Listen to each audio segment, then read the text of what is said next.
find him wounded on the roof. The enemy on the opposite roof covered his escape.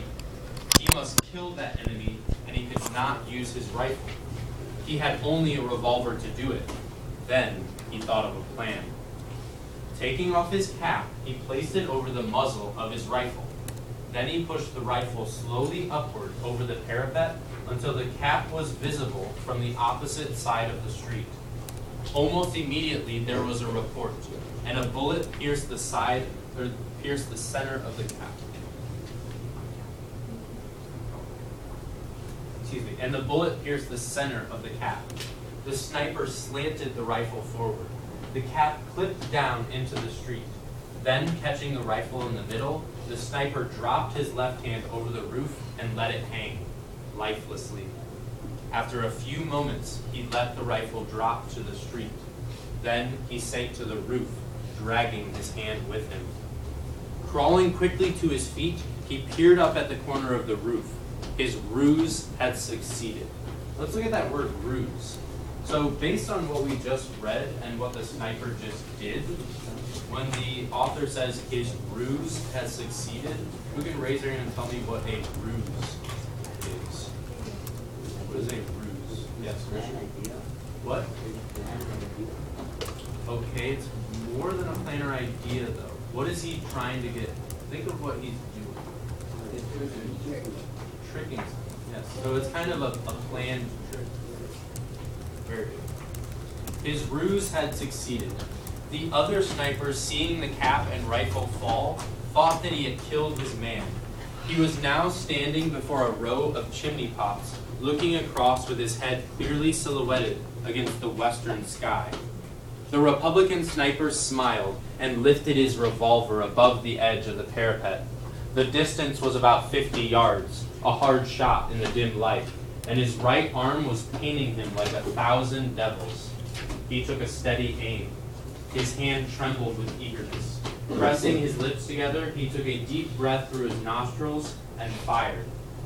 He was almost deafened with the report, and his arm shook with the recoil. Then, when the smoke cleared, he peered across and uttered a cry of joy. His enemy had been hit. He was reeling over the parapet in his death agony.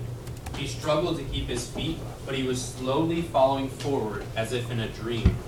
The rifle fell from his grasp, hit the parapet, fell over, bounded off the pole of a barber shop beneath, and then clattered on the pavement. Then the dying man on the roof crumpled up and fell forward. The body turned over and over in space and hit the ground with a dull thud. Then it lay still. The sniper looked at his enemy, falling, and he shuddered.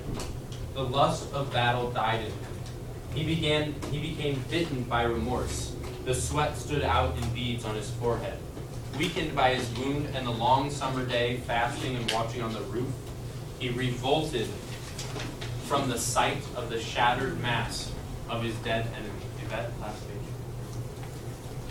His teeth chattered.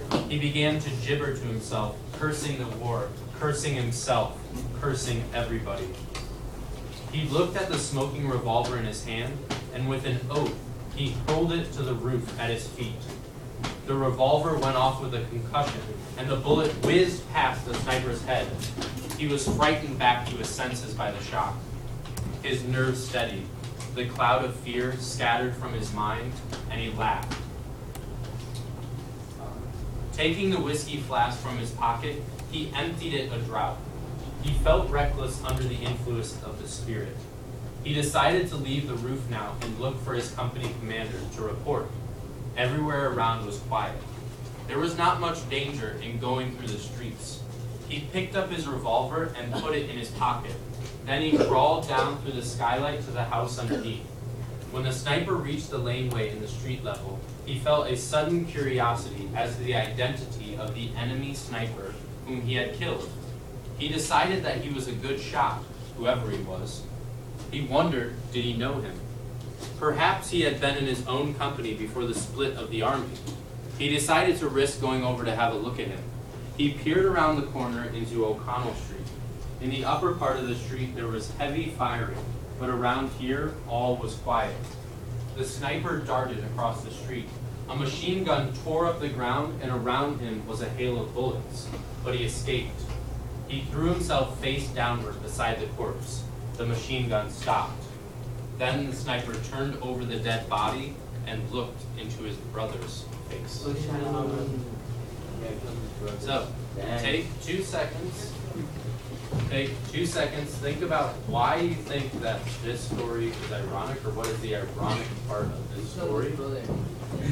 And then I want you to turn to your left or right, turn to a partner, and I need to hear you discussing why this story is ironic. Okay? That's the only thing you're talking about, and you're talking about it at a reasonable tone. Okay?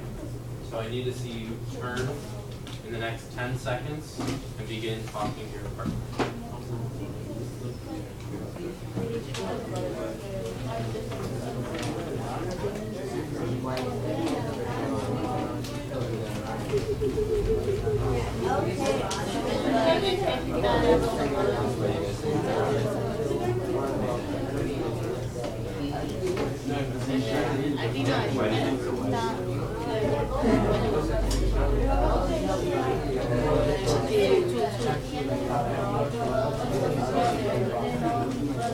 Okay, so why would you not expect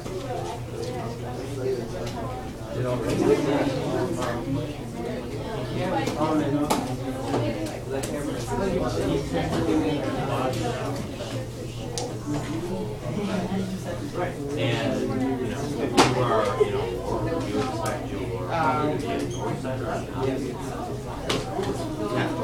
so you probably wouldn't expect that if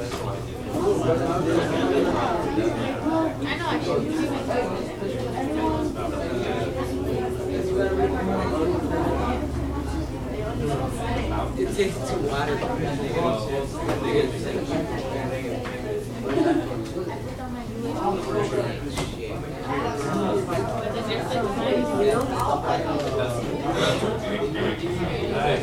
I need eyes back up here in 5, 4, 3, 2, Jasmine, eyes up here. 1. Okay. So now I want you to imagine that you're answering a short answer question, and the short answer question is, why is, as I have on the paper, why is the end of this story ironic? When you write a short answer question, you need to have these 4 things. I want you to, no, that's an extended response. I want you to write me a topic sentence. That means you say, the end of the story is ironic because, and tell me your reason. Then you give me evidence, quote from the text using the correct conventions. Give me your interpretation. That means you start out by saying something like, this quote shows, or this quote means, or the author is trying to tell me, something along those lines. Then lastly, just so we get in our mind for ISAT, so that we know in the extended responses we have to make connections, make a connection to a different text, your own life, or something in the world in the end of your response. No, this is just a short answer. Yes, you can write on the back of your paper. You need to begin that now, and you have 10 minutes to complete that. You will be turned in.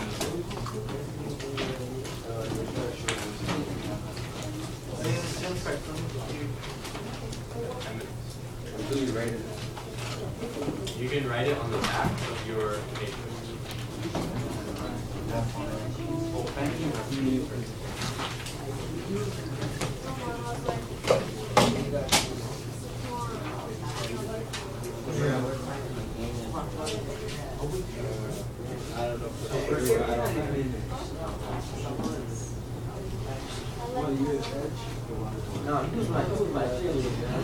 Eighth grade, I'm going to reset the expectations again since I must not have been.